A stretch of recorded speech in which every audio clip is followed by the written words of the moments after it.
오늘은 사도행전 20장 17절로 27절입니다. 우리 한 목소리로 봉독하겠습니다. 시작. 바울이 밀레도에서 사람을 에베소로 보내어 교회 장로들을 청하니 오매 그들에게 말하되 아시아에서 들어온 첫날부터 지금까지 내가 항상 여러분 가운데서 어떻게 행하였는지를 여러분도 아는 바니 곧 모든 겸손과 눈물이며 유대인의 관계로 말미암아 당한 시험을 참고 주를 섬긴 것과 유익한 것은 무엇이든지 공중 앞에서나 각 집에서나 거리낌이 없이 여러분에게 전하여 가르치고 유대인과 헬라인들에게 하나님께 대한 회개와 우리 주 예수 그리스도께 대한 믿음을 증언한 것이라. 보라, 이제 나는 성령에 매어 예루살렘으로 가는데 거기서 무슨 일을 당할는지 알지 못하노라.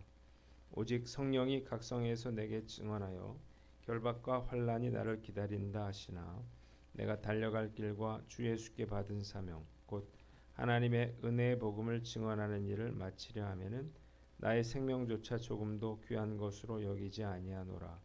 보라, 내가 여러분 중에 왕래하며 하나님의 나라를 전파하였으나 이제는 여러분이 다 내 얼굴을 다시 보지 못할 줄 아노라. 그러므로 오늘 여러분에게 증언하거니와 모든 사람의 피에 대하여 내가 깨끗하니 이는 내가 꺼리지 않고 하나님의 뜻을 다 여러분에게 전하였음이라. 아멘. 자, 오늘은 사도행전 20장 말씀을 가지고 생명을 아끼지 않는 사명자라고 하는 제목으로 묵상 나눔하도록 하겠습니다. 먼저 17절로 21절인데 18절을 봅니다. 첫날부터 지금까지 내가 어떻게 행하였는지를 여러분도 아는 바니 그랬습니다. 예루살렘으로 떠나기 전에 바울은 사람을 보내서 에베소 교회 장로들을 밀레도로 불렀습니다.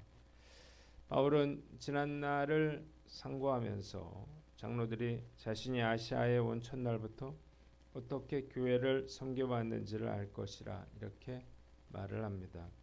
그는 겸손과 눈물로 주님을 섬겼고 온갖 시련을 견뎌냈을 뿐만 아니라 성도들에게 유익한 것이라면 빼놓지 않고 말씀을 가르쳤습니다.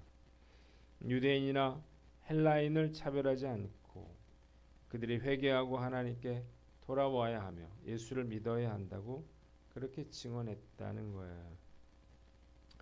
이 사도 바울의 고별 설교에서 우리는 그가 에베소 교회를 어떻게 섬겼는가를 알 수 있습니다. 첫째, 겸손인데요. 바울은 에베소 교회 교인들을 겸손으로 대한 것을 알 수 있습니다.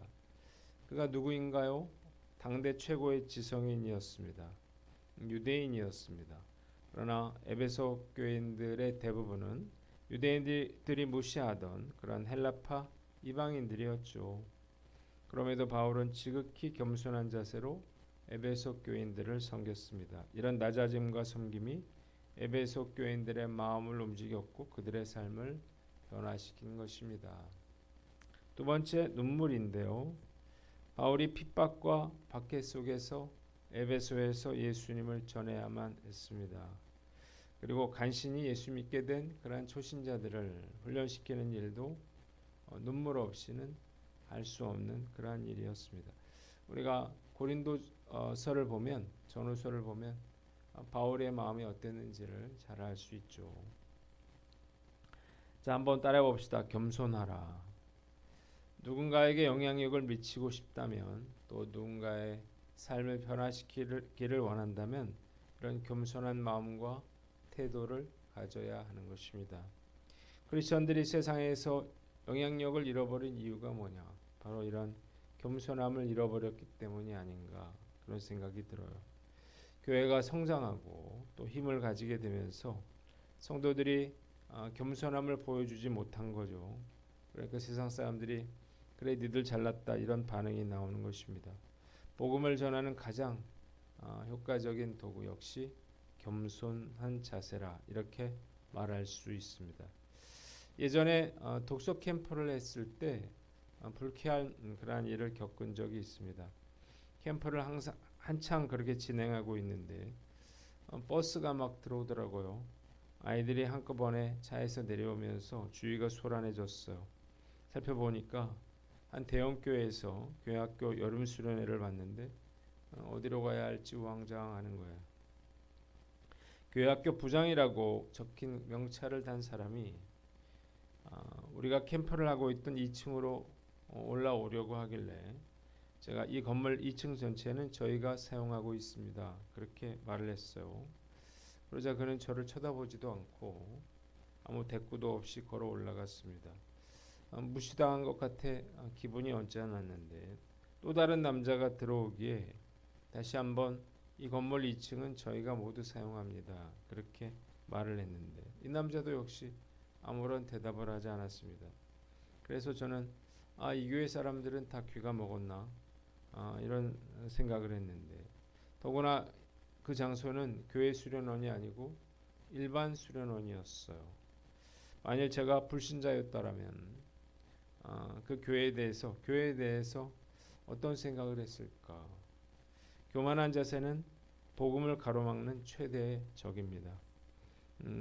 교회 마크를 달고 왔다면 기본적으로 예의를 갖춰야 하는 것입니다. 존 맥스웰은 결정적 순간의 원칙이라고 하는 책에서 자만심에 대해 이런 이야기를 했습니다. 우리의 타고난 열정 가운데 자만심만큼 누르기 힘든 것도 없습니다. 하지만 그것을 무너뜨려야 하고 억눌러야 합니다. 그래도 그것은 죽지 않을 것입니다. 설령 내가 그것을 완전히 극복했다 생각하는 그 순간에도 나 자신의 겸손함에 자랑스러워할 것입니다. 그랬어.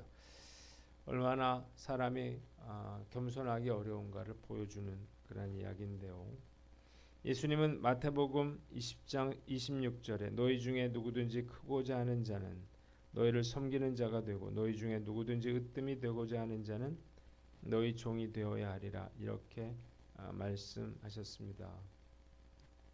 사도 바울의 겸손함은 에베소 사람들의 삶을 뒤바꾸었습니다.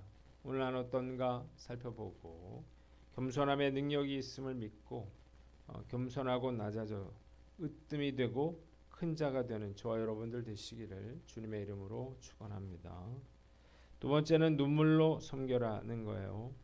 한번 따라해 봅시다. 눈물로 섬겨라. 바울은 눈물로 에베소 교인들을 섬겼다 이렇게 고백을 했습니다. 어떻게 바울은 에베소 교인들을 눈물로 섬길 수 있었을까? 저는 사도 바울이 에베소 교인들을 자신의 혈육처럼 그렇게 생각했다고 생각합니다. 다른 사람을 위해서 울지 않는 사람도 부모가 또 형제가 어려움을 당할 때 눈물을 흘리죠. 가족의 아픔을 자신의 아픔으로 생각하기 때문입니다. 사도 바울은 에베소 교인들을 가족처럼 그렇게 사랑했기에 성도들의 아픔을 자신의 아픔으로 여길 수 있었고 그래서 그들을 위해서 눈물로 기도할 수 있었던 거예요. 탈무드에 이런 이야기가 있습니다. 어떤 여인이 아이를 낳았는데 머리가 두 개고 몸은 하나였습니다. 자, 문제는 몸은 하나지만 그 외의 모든 것은 다 두 개씩이므로 이 아이가 과연 하나냐 둘이냐라고 하는 것이 문제였습니다.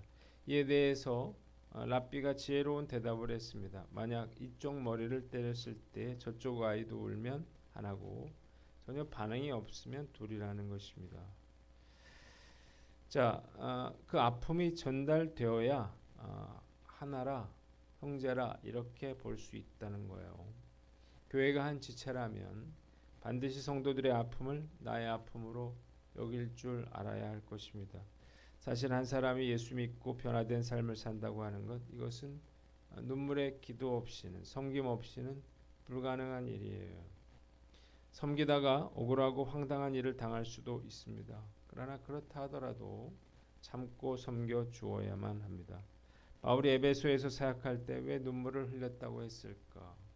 그만큼 바울도 힘들었기 때문이에요. 아무리 가르쳐도 변화되지 않는 사람들, 깨닫지 못하는 사람들로 인해서 그가 울 수밖에 없었던 것입니다. 이런 바울의 눈물에 기도와 섬김이 있었기에 에베소 교회가 건실하게 세워질 수 있었습니다. 저도 역시 지금까지 교회를 섬겨오면서 많은 눈물을 쏟았는데 나의 작은 그러한 섬김과 눈물로써 한 영혼이 구원받고 세워질 수 있다면 그것으로 족합니다. 앞으로도 어떤 어려움이 있더라도 끝까지 인내함으로써 섬김을 실천하는 그러한 사람이 되기를 간절히 기도해 봅니다. 두 번째 22절로 27절인데 22절을 봅니다. 이제 나는 성령에 매여 예루살렘으로 가는데 거기서 무슨 일을 당할는지 알지 못하노라 그랬습니다. 3차 전도 여행을 마친 사도 바울은 이제 예루살렘 성으로 들어가려고 합니다. 그는 그곳에서 무슨 일이 일어날지 알지 못했습니다. 다만 성령께서 그가 예루살렘으로 들어가면 결박과 환난을 겪게 될 것이다. 그렇게 알려줬어요. 그럼에도 사도 바울은 자신이 주 예수께 받은 사명, 복음을 증거하는 일을 위해 목숨도 아끼지 않겠다. 이렇게 다짐하고 있습니다. 그는 에베소 장로들에게 이제 더 이상 만나지 못할 것이라 이렇게 말함으로 자신의 죽음을 암시해 주었습니다. 한번 따라해 봅시다. 성령께서 이끄시는 곳으로 가라. 자, 바울은 지금까지 성령께서 이끄시는 대로 그렇게 살아왔습니다. 수많은 기사와 이적 속에서 복음을 전하면서 많은 사역의 열매들을 거두었습니다. 수많은 유대인들이 그를 잡으려고 애를 썼지만 잡지 못했습니다. 심지어는 옥에 가두어도 옥문이 열리고 쇠사슬이 끊어지는 이적을 통해서 탈출할 수 있었죠. 그러나 이번엔 달랐습니다. 성령께서는 그가 이번에 예루살렘 성으로 들어가면 결박당하고 환난을 당하게 될 거라는 사실을 알려줬어요. 바울은 두 가지 선택을 할 수 있었는데 첫 번째 성령께서 인도하시는 대로 예루살렘 성으로 들어갈 수 있었고 두 번째 결박과 환난을 피해서 다른 곳으로 갈 수도 있었습니다. 그러나 그는 성령께서 인도하시는 길을 택합니다. 인생의 중요한 선택의 순간에 성령님의 인도하심을 따르는 것 정말 중요하죠. 직장을 선택하거나 배우자를 선택하는 것과 같은 그러한 중요한 일을 결정할 때 안타깝게도 많은 분들이 인간적인 기준과 판단에 따릅니다. 매우 위험한 일이 아닐 수 없죠.